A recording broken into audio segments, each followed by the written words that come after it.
Okay, very good morning to you all, and you're very welcome to today's Signpost webinar.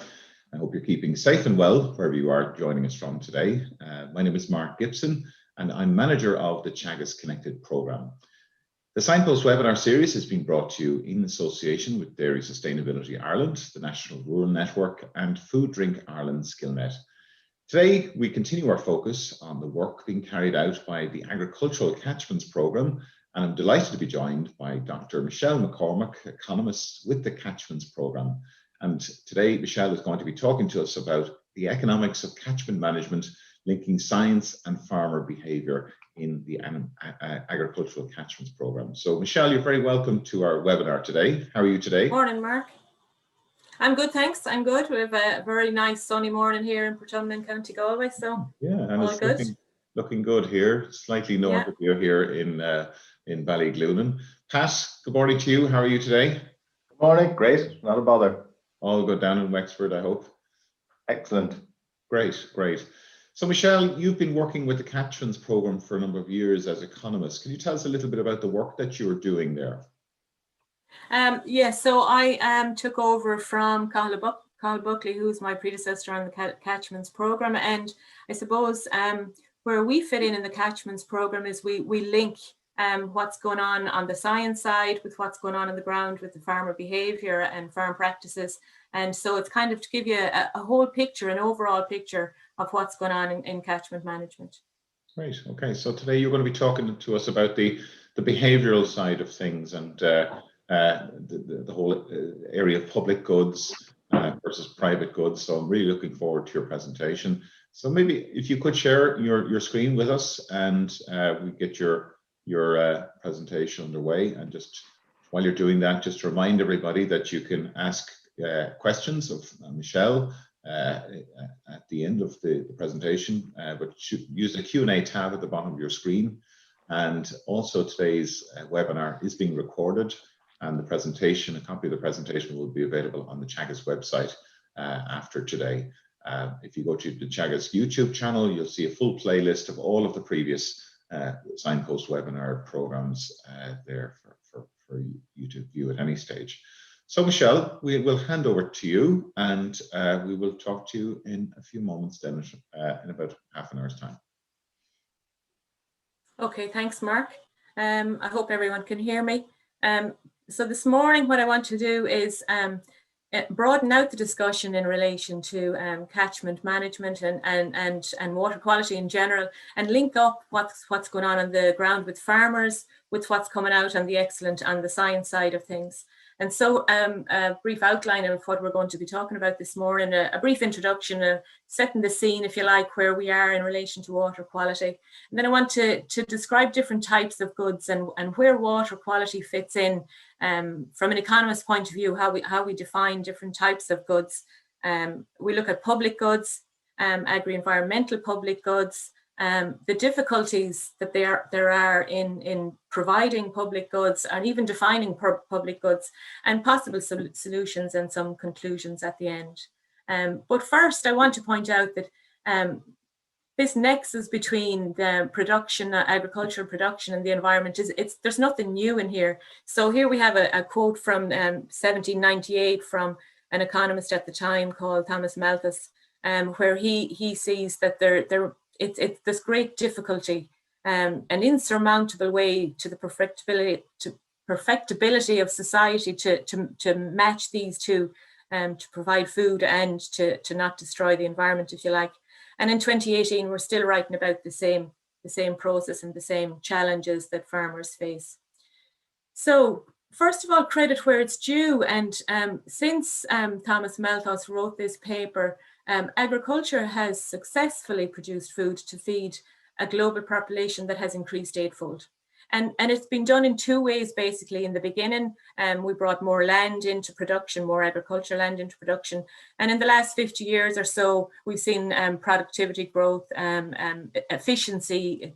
Productivity is turning inputs into outputs, and we've become more efficient at how we do that through increased mechanization, fertilizer improvements, and all of the way that we know farming is today. But also we'd like to highlight that in relation to the environment, agriculture has a very unique relationship. And so farmers have been aware of their environment, of the climate, of the weather for many, many generations, forever really, because the environment will determine what can be produced. It'll determine when it can be produced, and it'll determine how much of it can be produced. And in the environment here, we're talking about all of the conditions, the weather conditions, the soil conditions, all of these things combined. And farmers have been well aware of all of this for forever, really. One of the things that we forget about agriculture is the huge success that agriculture in becoming so efficient. They've released so much labor out into the wider society, and so we've all become richer, if you like, and we've seen huge success across the economy in general. So when it comes to water quality, I think it's a situation that we're all kind of aware of now. We see worsening water quality in our rivers and lakes. We see a range of mitigation measures based on scientific research. They're often very context specific. They often need to be matched to exactly what's going on the ground.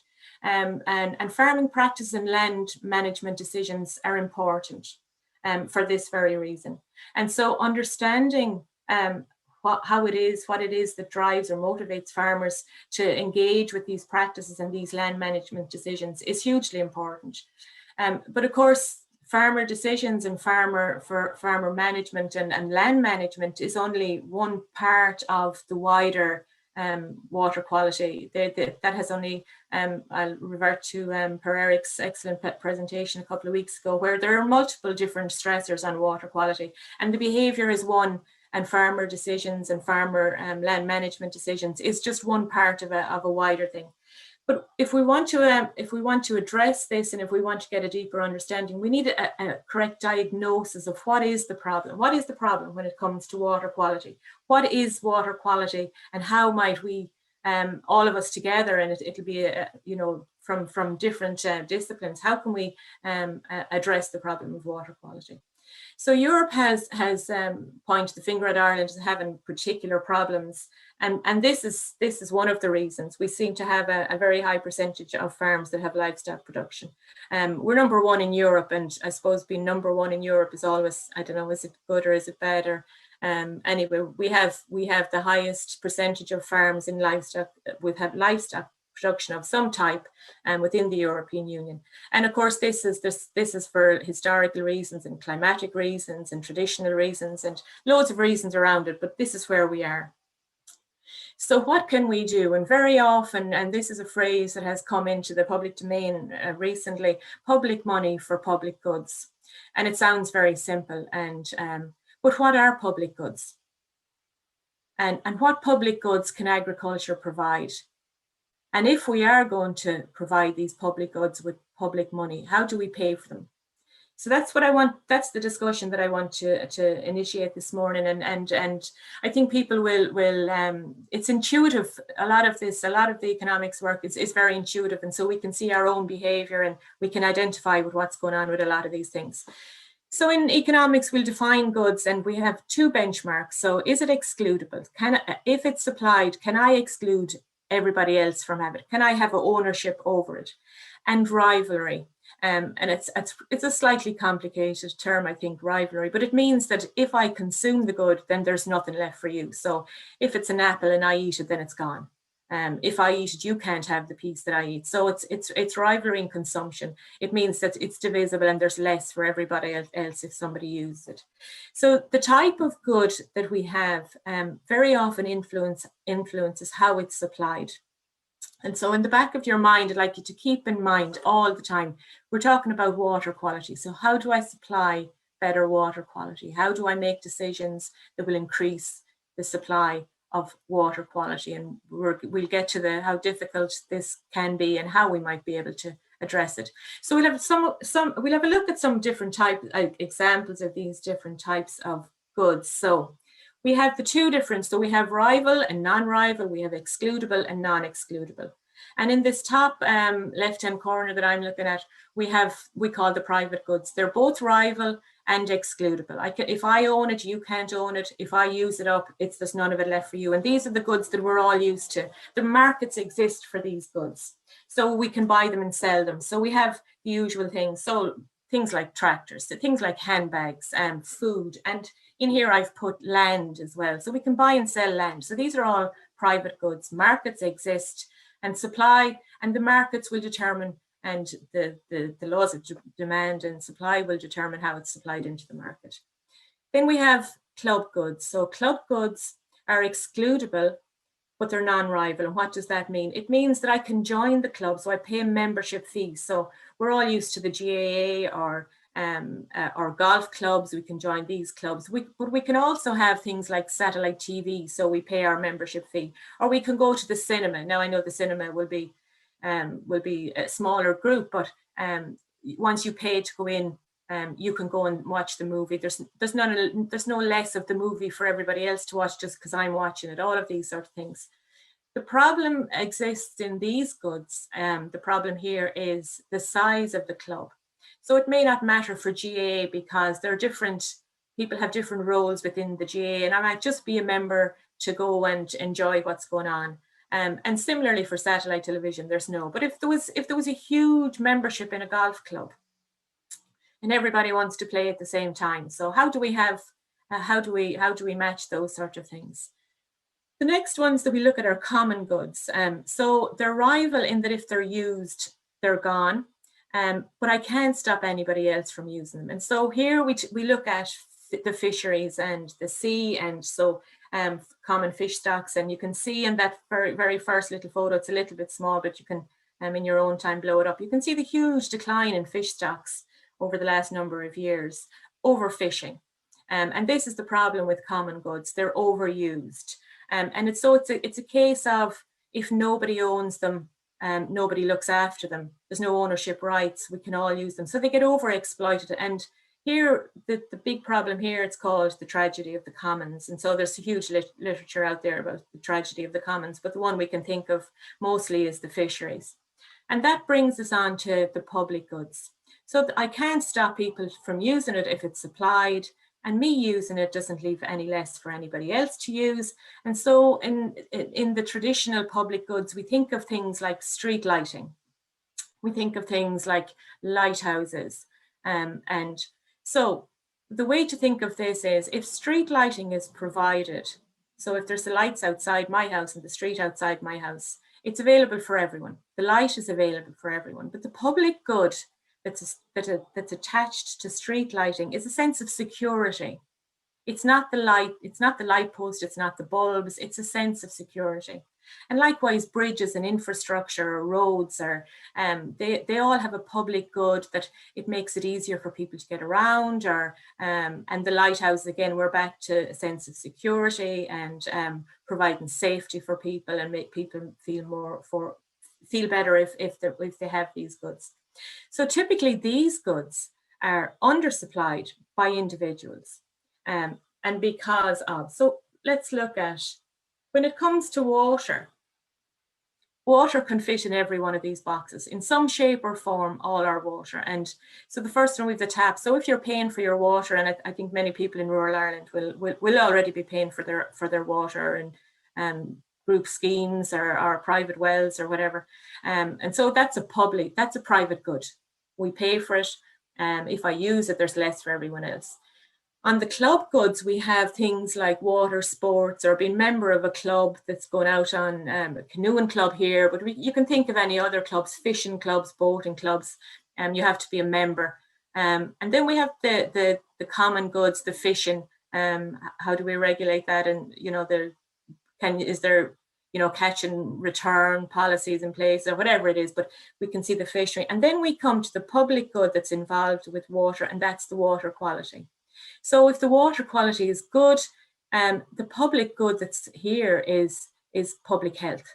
So I think we're in the middle of a global pandemic, and we're hearing an awful lot about public health that we hadn't in previous times, and we can see how difficult getting everybody to work together to provide the public good that is public health. It's a difficult thing. So it's across all of these, what we see, and in economics, we call them property rights. So there's a whole spectrum, and there's a whole range and possibility of different consumption possibilities and ownership rights and property rights.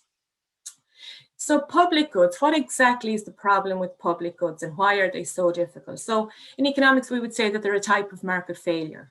So we don't have a market that's going to regulate the supply of these. We've no prices, we've no quantities, we've no shops that we can go into and buy them.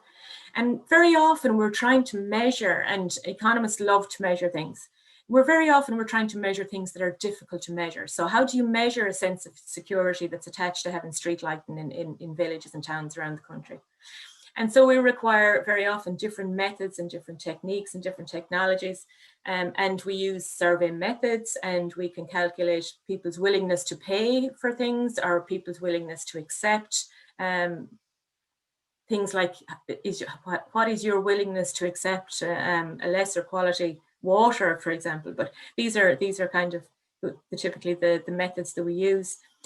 And public goods very often provide an economic rationale for governments. It's what governments do. So for the typical public goods like the street lighting or the lighthouses or infrastructure, roads, all of those are things. We all pay our taxes, and then the government provides them.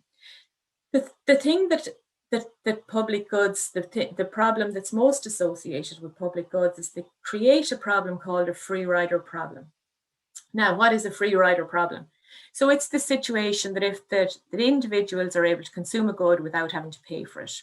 And I'd say we're probably all free riders in some way or other. This is part of human nature. It's part of what we do, and we do it without even thinking about it. The flip side of it is the chump problem, and no one wants to be the one that's providing all these goods and getting no reward for it. So you don't want to provide them, but and not get paid for them. And because of these different problems, because of this free rider problem, specifically with public goods, they're very often underprovided or sometimes not provided at all. So for agri-environmental public goods, so this is starting to come into, people are starting to talk about the agri-environmental side of public goods for the last number of years. And what exactly are they? So I'm going to call them public goods plus. So we have two types of market failure. We have the market failure that's associated with the public good element, that's the excludability and the rivalry side. And we also have these externalities. So externalities are unintended consequences on third parties. So you can think of things like pollution is the bad externalities, or good, they can have good externalities. So you can think of provisions that the bees provide in making their honey. They also provide, they pollinate. So we have that good externality that we don't see. And sometimes we can have, these are mixed, we don't even see. And I know you're all wondering what this photograph is. This photograph, I think, it captures a lot of what's going on here and unintended consequences or externalities. This is a photograph of flooding in Pakistan in 2010. Severe flooding, and the water was stagnant water, stayed for a long time, and people thought that there was going to be an increase in malaria because stagnant water is a breeding ground for mosquitoes, and there was this fear that malaria was going to spike. But the spiders went into the trees, and they ate all the mosquitoes, and there wasn't a spike in the malaria that they saw in this area in this time. And so it's kind of these unintended consequences. And I think this picture in particular kind of highlights those things. Also, I think when we talk about environmental public goods, one of the things that we'll think about is biodiversity. And biodiversity, sometimes we think of the nice things that we want in biodiversity, but we don't think of all of the public good provision by the if you like, the things of the biodiversity, the elements of biodiversity that we may not like. We might not like spiders, but when we see things like this, you can see the public good provision that is attached to this type of biodiversity and why it's so important. So across agriculture, there's a whole range of public goods, or public benefits, or goods is probably a bad word, but it's a whole lot of things that people benefit from because of agriculture. So the farmland biodiversity, and it'll bring up, we become more resilient the more biodiversity that we have in our farms. Water quality and water availability. will provide public goods. The soil quality, is soil quality a public good? Is how fertile our land is. Is that the public good? Land itself is not a public good. Land is a private good, but is the soil quality, could we look at that as a public good, and how land and soil, how that functions? Climate stability, the land and agriculture provide carbon storage and we can help in reducing greenhouse gas emissions. So we provide that public good and public health and public safety. Rural vitality, so having farms and having agriculture in a rural area provide provide an additional, I suppose, element to rural life and vitality. Is that a public good, and how can we see that? What does that mean? What is that public good that's attached to the rural areas?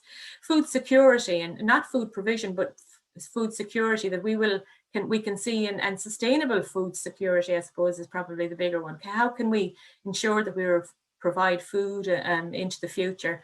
And our landscapes. The landscapes, our Irish landscapes, are so synonymous with tourism and beautiful places and scenic locations. But we have to remember that all of these landscapes are man-made. I have a picture here of all the beautiful stone walls somewhere in the west of Ireland. So these are man-made landscapes. But it's very difficult for farmers to capture the public good element of those lovely landscapes. And so sometimes the solutions that we have to provide these things. So we're thinking again from the economic side, the economics for the traditional public goods, like the public lighting and bridges and so forth. Taxes or subsidies. So we'll pay our taxes and the government will provide them. Things like donations, so things like Wikipedia that will look for a donation towards the services that they're providing. Some people will, some people won't. The thing is, will they get enough people doing the right thing? And so that's something that we're used to hearing lately with the COVID crisis. Will we get enough people that will do the right thing, that will give public goods provide this public benefit for everybody else? And we can make these private goods, we can make the public goods, I should say, we can make them private. So we provide the roads, we build the roads, we put in the infrastructure, and then we put on a toll. Then there's the altruistic solutions, or social norms, and peer pressure.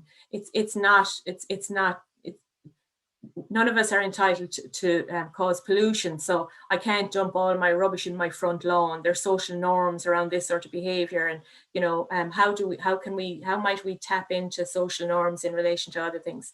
Social sanctions, so in punishment, we hate, from the behavioural side of economics, it'll say that we hate losses more than we love gains, and this is true of negative and positive. So you may have heard, that for every negative comment, you need to give 3 positive ones to outweigh the damage that one. And I suppose we can all relate to that. Someone says something nasty, we'll remember that for a lot longer than someone says something complimentary to us. So, and voluntary organisations, so things like Tidy Towns, and I'll have to put my hand up here and say I'm a total free rider on the Tidy Towns committee in my own local town here, who do great work all summer and put up their baskets and flower baskets and keep them watered and make the place look lovely. And I say, isn't it lovely? But I don't help out in any way at all, to my shame. And then from the agri-environmental side, we have the agri-environmental schemes. And agri-environmental schemes can be fantastic in providing some of these goods, and not so good in others. And I think for water quality, particularly difficult, because the water is moving. It's not affecting everybody in the same way. In different farms, there'll be different reasons why the water quality is not so good. And there's a whole load of other things. Some of the and we're used to now these agri-environmental schemes. So we've started back, people remember the old reps, and then we went on to, now we have the glass. And when we look at glass, you can think of one of the parts of the glass scheme is that farmers will get paid for their stone walls. And of course, this is very context specific and location specific. There aren't stone walls in the whole country, but there are in some places. So these sort of solutions, they're not quick, easy solutions, and they need a lot of, we need to think about them and we need to implement them. Of course, all of these, the agri-environmental schemes that we know of that have been very successful have been very targeted. So we think of the Burn Life project, hugely successful agri-environmental scheme, totally targeted at the specific area and the specific conditions that are there, and the Bright scheme down in the south. So these this is where agri-environmental schemes are moving. So now we're talking about the public money side. So we're going to spend public money. This is our taxes, and we're going to spend them on these schemes. But where does this public money and where do these environmental schemes fit in at present? And where are we going in the future? So this is a graph that shows kind of the track of the CAP over many years. And so you can see back in when there was only 12 countries part of Europe, and we had market supports. And then we moved into the coupled direct payments. So people may remember, you know, there are suckler premiums and 10-month schemes and all of those coupled payments back in the 90s. And then we see we moved into 2005, we moved into direct payments and all along on the top. And so all of these payments are what were called Pillar 1. So this money came directly from Europe and it was divided up accordingly. And on the top, you can see the piece, it's called the rural development piece. So these are the Pillar 2 payments that come from Europe, and they're co-funded by our government. And the agricultural and the agri-environmental schemes, I should say, come out of this portion of the money from Europe. And at present, I think they make up maybe 25% of that co-funded pot of money. So you can see it's not a huge amount. And over the lifetime, we have 28 countries trying to divide up a smaller pot of money, if you like. And so where are we going in the future with all of these things? So for the proposals for the next round of the CAP, we can see for the first time these eco schemes are now going into Pillar 1. So all of the details around this need to come out yet. And as they say with these proposals, nothing is agreed until everything is agreed. But you can see the direction that the CAP has been moving over a number of years and trying to incorporate more environmental aspects as we've gone along from back in the 70s and 80s when no one mentioned environment at all, to eco schemes being mentioned under Pillar 1 of the payments for proposed payments for into the future. So this is just a very quick slide. So from the behavioural economics literature, we'll say that there's a number of different rules when we want to get people to or influence how people behave, and things that we just need to keep in mind. We hate losses more than we love gains. We like certainty more than uncertainty. So we like what's now and what we know rather than what's in the future. And the further in the future it is, the more we dislike it, or the less that we can understand it or know what it is. We view economic losses or gains in context. So there's no point saying to me, it'll cost this. So we need a context in relation to what, or where does it fit in? Is that good? Is it bad? What's the value here? An endowment, we overestimate our chances of success. So there's an endowment effect, and there's what they call an optimistic effect, and we overestimate. Maybe we do, maybe we don't. They're kind of funny ones. The thing, I think, we abhor anything that seems unfair, and I think this is hugely important when in public good provision, especially in something as complex as water quality. So why should I have to do stuff when my neighbour doesn't have to do it, or when other people in society aren't doing it, or where other sectors we'd feel are not pulling there? Why should it all come back on me? And so I would say that it's a real sign that we're dealing with a free rider problem and a public good problem if we can start finger pointing and what about the. So if questions are asked about what about the, and in the middle of this pandemic, we're pointing fingers and what about this, and what about the house parties, and what about students, or what about different things. We're dealing. It points to the fact that what we're dealing with is a public good issue, and we're dealing with a free rider problem, and these are not simple and easy steps. And so we should not be pointing fingers. What we should be doing is trying to all work together in these things, of course, and we're more motivated by stories and statistics. So probably people will remember more the picture of the spiders in the tree than a lot of other things that I've said this morning, but that's good in itself. So a little bit of conclusions. Public good provision is not easy. It's particularly difficult, I think, in relation to water quality, because there are many actors. many different actors involved, not just the farming sector, and the improvements may take time. So we won't see them. We might not know, are we making improvements that we won't, what we do now, there won't be anything straight away. So it's the lag time. There's issues of fairness, and farmer behaviour and land management decisions are only one part. And lots of other things like the climate or the soil type, all of these things all fit into this. And agri-environmental schemes can help, but they need to be targeted and context specific, which makes them more difficult. And I'll just point everybody to other signpost seminars from the ACP. So Per Eric gave his one on the water quality, and that's excellent, and looking at all the different aspects to water quality, not just on the scientific side, not just on the behavioural and farmer activity side. And David Ryan gave an overview of all the equipment that we have and how we collect all our data. And Edward Burgess gave an assessment of how the agriculture catchments are going to be looking at the nitrates, derogation, a new act that we have to do in the new this cycle of the agricultural catchments programme. And so, thank you. Brilliant, Michelle. Thank you so much for that. That was really interesting and stimulating.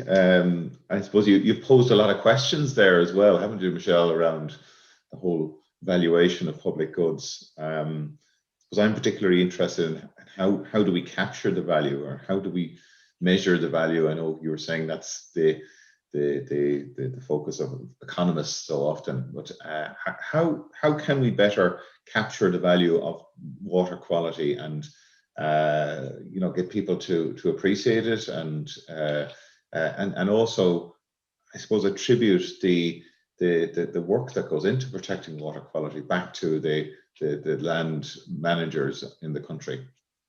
Yeah, well, this is the huge question, and it's not just about water quality, it's about all of these public goods. Like, we can do what, we can use the techniques that we've always used, and we can use the willingness to pay, and we can do surveys, and we can find out, and we can make an estimate of what it is and how important it is to people.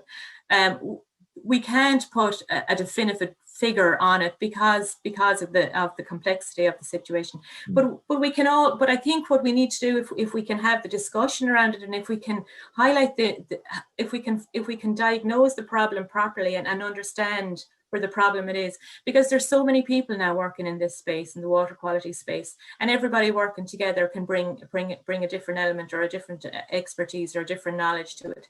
And if we keep in mind that intuitively what we know about and what we can see in the literature and what we know about adoption and about behavior, and if we can try and incorporate a lot of this very intuitive, I think people can relate to them. If we can combine all of this stuff together, but working in silos and everybody working on their own little bit, I don't think will help. And that's true of most of public good provision through the agri-environmental side of public goods. The question here, Michelle, in relation to food security, can you expand in the definition of food security as a public good and how food provision is different? So this is broadening it out to, I suppose, the overall outputs from agriculture. I think that's a really good question.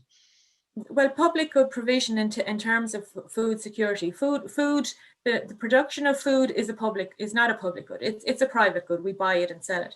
But the public good in relation to the security that we have of knowing that we will be able to produce food into the future is a public good, because we're talking about security. We're talking about, is there going to be food for our children down the line? Are they going to be able to sustain themselves?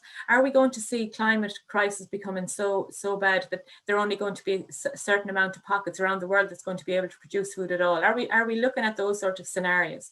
So the public good is the security. It's kind of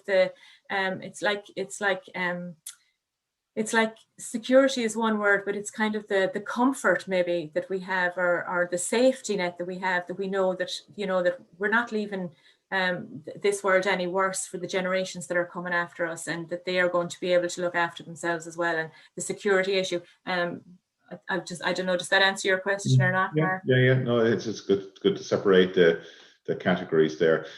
Just from your experience working with the catchments program, I mean, what sort of approaches have you seen that work in terms of getting that buy-in? And we talk about adoption as being a major issue, not just for water quality, for climate change and biodiversity.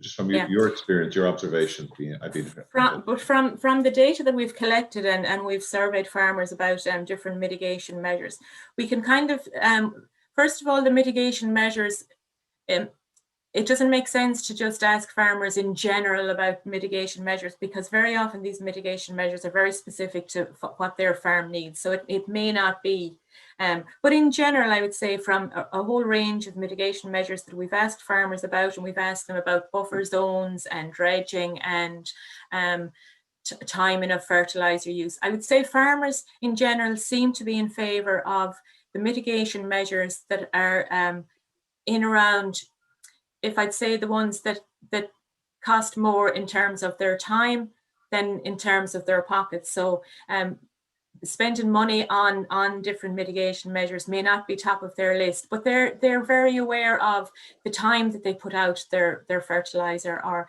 spreading no fertilizer with high peak concentrations in going on their nutrient management plans. So if they can change their behavior in terms of the time of where they put out their slurry and where they put it out and how they put it out, rather than different mitigation measures that may have a high cost involved in them. Farmers seem to be, from the data that we've collected and what the data says, that seems to be their preference. Mm-hmm. But in saying that, we would need to, if the scientists and if everybody else, and we can do this in the catchment program, we can match the mitigation measures to the problem on the ground.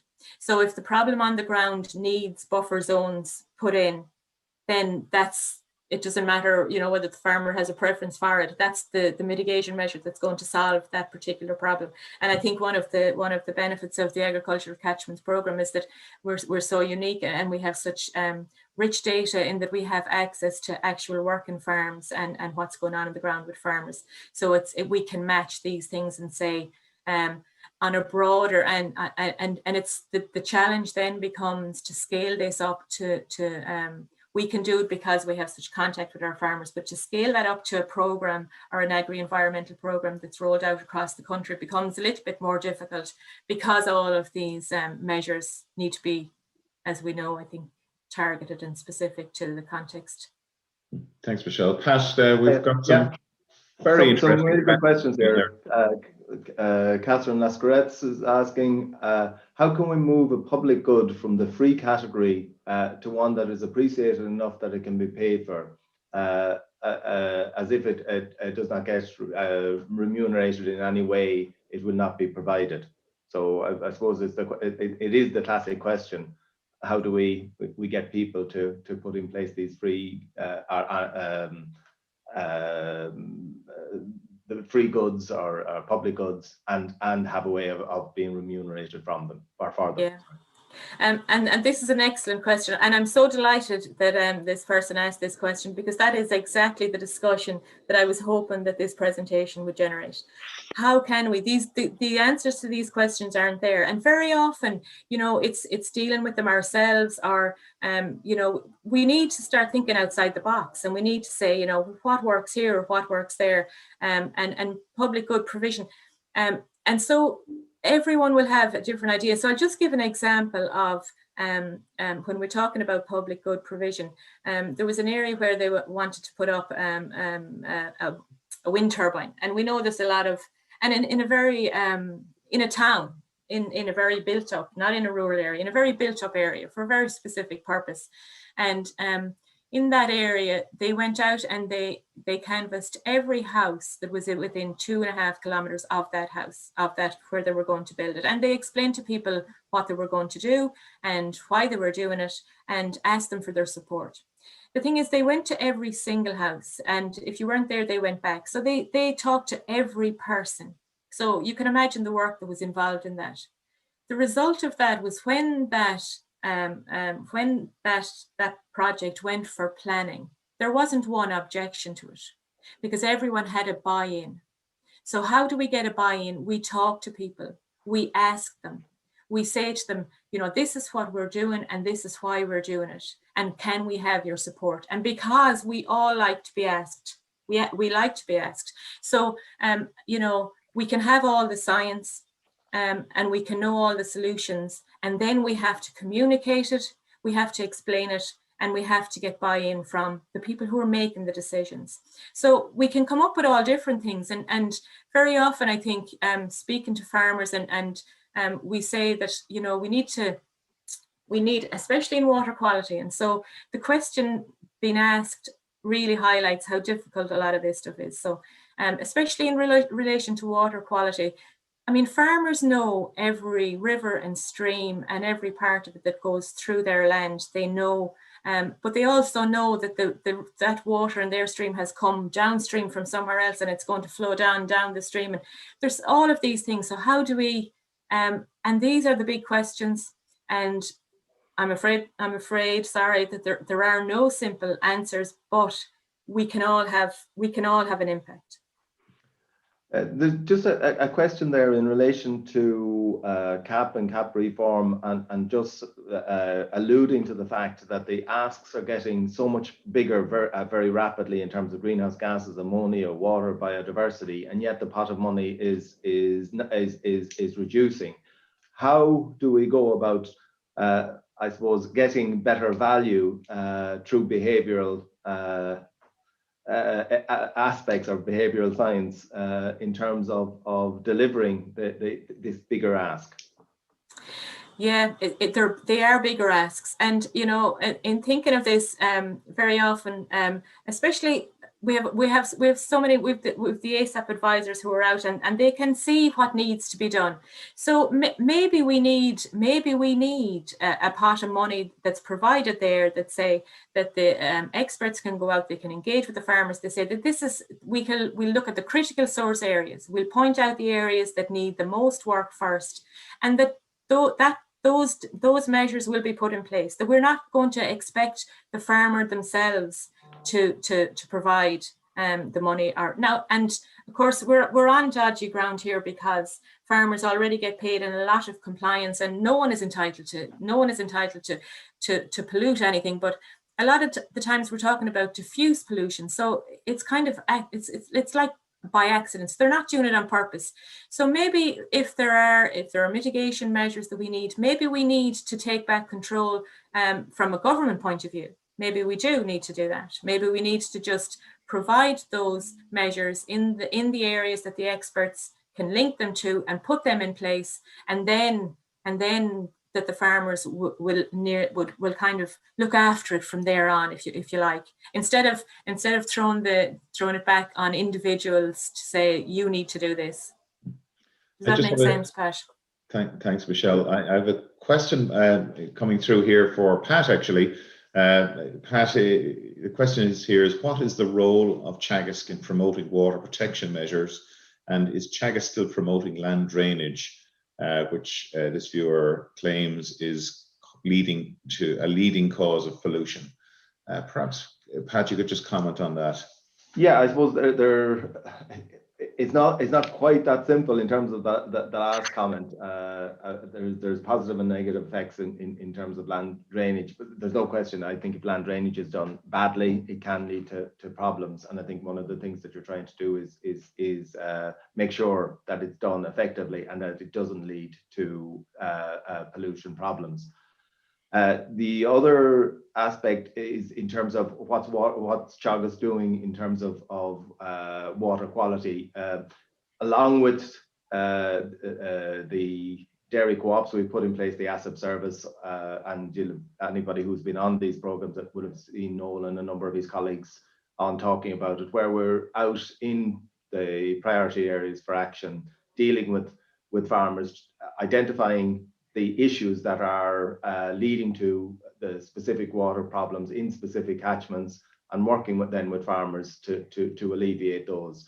And I would have to say, and back up a lot of what Michelle is saying, in terms of engaging with farmers and talking to them, rather than kind of having broad messages. When you get down and start talking to farmers about the issues, there is a very strong sense of responsibility among them, or amongst the vast majority of them, and a willingness to take on a lot of the actions that they're being asked to do. And I suppose this is where policy can have a role as well, in that some of those actions which do take, or which can take a significant cost, need to have some element of support associated with them as well to get them over the line. So there's that element of the service. But I think what you're also seeing is, with the ACP advisors there as kind of experts in water quality, and with the ACP behind them delivering a lot of science, we're actually moving to a point where we're spreading that right across the advisory service. So the increased capability and willingness of all advisors to deal with water quality as an issue is gaining ground rapidly. And we're seeing a lot of advisors engaging their ACP colleagues and dealing with water quality issues themselves. Yeah. Of course, there's a lot of work going on the research side. We have the agricultural catchment program, and a lot of initiatives around pesticides and water quality happening around the country as well. So I think it's fair to say that there is a lot happening there, and at all levels within Teagasc.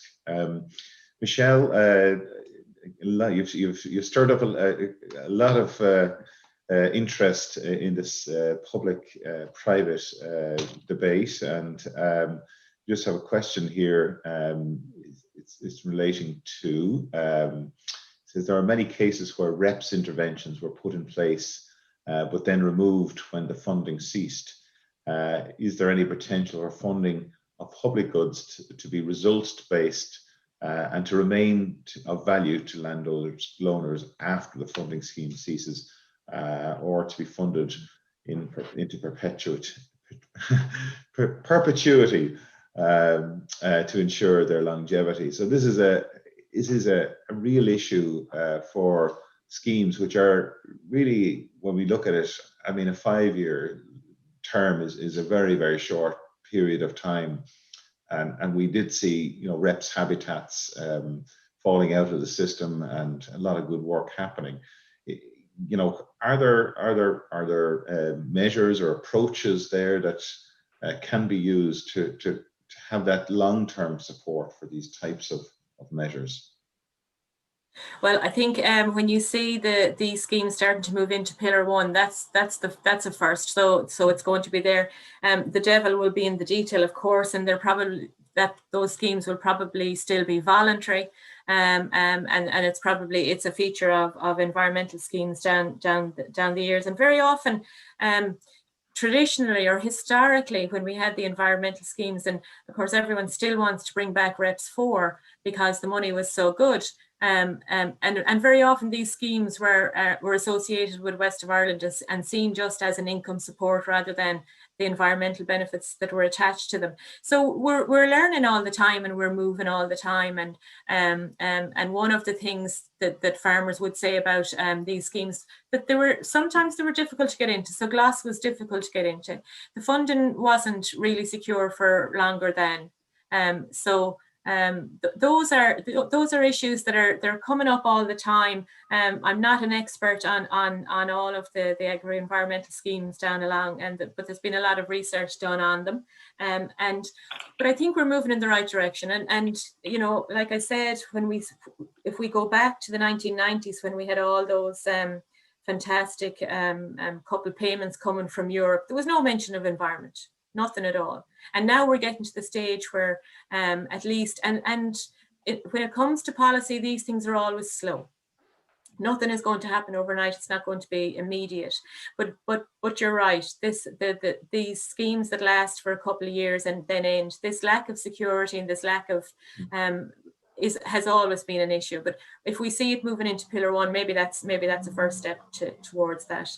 The voluntary side of it has been an issue at times, and then because then are the farmers that we really want to target, and the ones that really should be making the environmental improvements, are they the ones that won't engage with the agri-environmental schemes if they're on a voluntary basis? But these are all broader, bigger issues, and issues that, you know, people in that space have been aware of and are moving all the time, and farmers themselves are aware of it.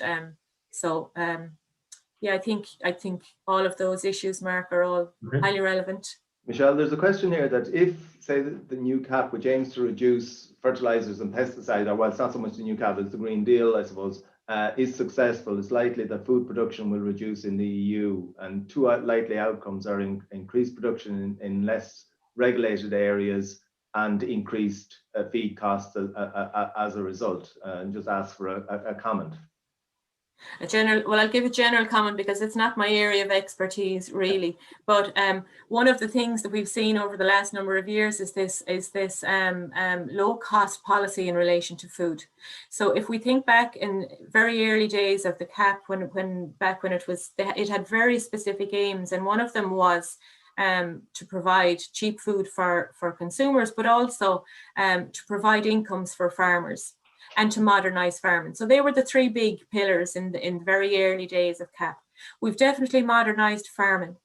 We've definitely provided cheap food for people. And the third one is provide income for farmers. And it seems to be there's always a debate of, you know, why are we subsidising farmers? Well, it's because we have such cheap food policies. So maybe if the laws of supply and demand and food will become dearer if supplies become tighter, and that's a broader issue. It's kind of a big one, isn't it, Pat?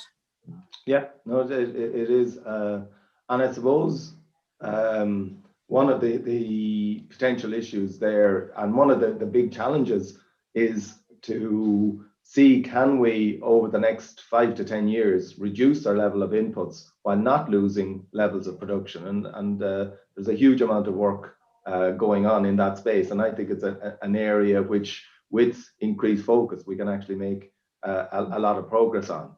If you take, for instance, the work on clover with reduced nitrogen, multi-species swards, there's optimism there that we can reduce input levels and not necessarily reduce to any great extent the output. I think the point is well made, though, as well. You know, not just in terms of water quality, but in relation to carbon leakage. This is an issue that we're acutely aware of. That the higher production standards in Europe can lead to production that supply shifting to areas in less regulated environments. So we just really have to be careful about these unintended consequences. But obviously, sustainability at the heart of it for European agriculture. We have quite another few questions coming in here in relation to food supply chains. But just to let people know that there's a lot of information available on the Teagasc website in relation to water quality. Just simply Google Teagasc and water quality, and it'll bring you to a lot of information around the ACP program, the work that's going on in the catchments program, and also the work that's going on in terms of nutrient management, which is seen as one of the major tools for addressing fertilizer management at a farm level. Question here, Michelle, it says the individual farmer is the start of a long food production system. Are there tools in this type of approach for other economic actors to be involved, such as food processors and retailers, which may end up benefiting directly from public goods? So the ACP program, we know, is a joint industry program with the dairy sector. So, I mean, are there other examples of this that you've come across in your work? Other actors, and in my conclusions, farmers are only a part of. Of course, there are other actors, and there are other actors. I mean, rivers don't just flow through farmland; they flow through towns, they flow through villages, they go into lakes, they go on. So there's a whole load of everyone along that river network, if you like, are actors in this. So everyone benefits. So of course there are different.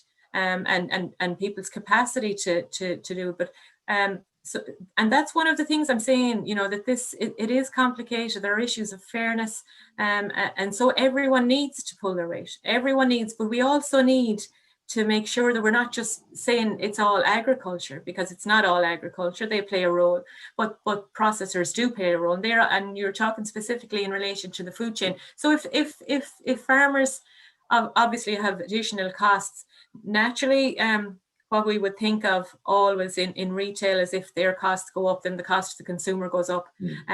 But how do we capture that, though? If farmers have to, if their costs go up in relation to provision of a public good, who do they pass it on to?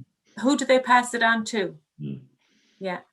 A question asking for an opinion, I think, is they're asking, does the lack of water charge undervalue, or in people's perception, undervalue water in Ireland? Well, that's a different issue altogether, because we're talking about the private good part of water then, and does it undervalue? Well, we have so much water in Ireland that we're always wondering, why is it such a problem? Because we seem to have, water everywhere, and there's days I look out my window here and there's streams running down the road, even because there's so much rain. And so, always when we have an excess of things, I think it becomes one of those things that we take for granted and we don't kind of, wonder about it. But the private good element of water is a completely separate issue. But I would say that most people in rural Ireland are used to paying for their water for a long time.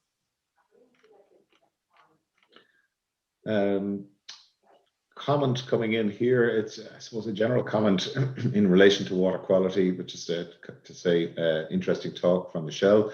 Lots of food for thought. And this person is saying that there should be no apology for animal agriculture. It's what we're most suited to within the EU. Single biggest issue in water quality from this person's perspective is the lack of adequate manure storage to allow farmyards to be liquid effluent free. They're saying it's not intensity per se. And finally, land drainage is essential to lower the water table to allow crops to grow optimally and to prevent denitrification and nutrient runoff. So just a general comment there in relation to some of the... Yeah, and I was just highlighting the fact that that's what Europe is saying is one of the biggest pressures on our water quality, the fact that we have such a large livestock sector. I'm not saying anything about that. I mean, we have a huge tradition and huge historical connection with livestock production in Ireland, and it's going back for generations and generations, and because it's part of where we are. And back in the 1600s, the Dutch were wondering that Ireland was such a fantastic place for rearing cattle because we had grass the year round, and so it's always been part of who we are and what we've done. I'm not pointing fingers in any way. That's not my area really. So.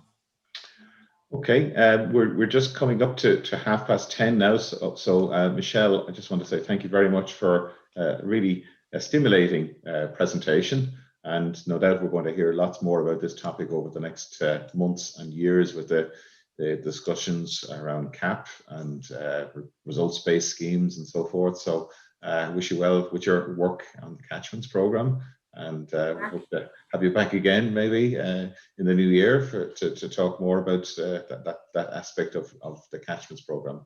So thank you. Perfect. Pat, thanks very much for your help this morning. No problem. And again, to everybody, if you want to get a copy of the presentation from today, you can go to the Teagasc website and you'll find a recording of the webinar as well. So next week, we'll be talking to Dr. Phil Jordan from Ulster University, who's going to be talking about MCPA herbicide, new insights from catchment scale research on the in the Northwest. So Professor Phil Jordan actually will be giving us some insights into the work he's been doing, and also a former member of the agricultural catchments team as well. So look forward to Phil's presentation next week. So with that, I want to thank all of our team, our production team, Andy Boland and Yvonne Maher, and all of our partners. And thank you for staying with us during these strange times. And we do hope you're enjoying the webinars. And we do encourage you to fill out our survey at the end if there are topics of interest that you'd like to see featured on the series. So with that, thank you very much. Mark, should I just make a comment? Of course you can, yes. Something we talked about doing is maybe if people want to think about it over the next week, that we might just leave the Q&A open for 5 or 10 minutes after the session next week, just to let people give us some feedback just after the session, and maybe areas that they think we could do things better, or areas that we could cover. So just that the people who are on might think about it if at some stage during the week, if there are things that they would like to see covered. And so we'll leave the Q&A open for an extra few minutes after the session next week. Yeah. Well, do you know what? Why don't we do that now, Pat? And we'll just we will just leave this the session open for a little while. So if you have any particular comments that you'd like to make in relation to the general program, please just submit them through the Q&A, and we'd be delighted to get your feedback. Okay, we'll leave it at that. Thanks, everybody.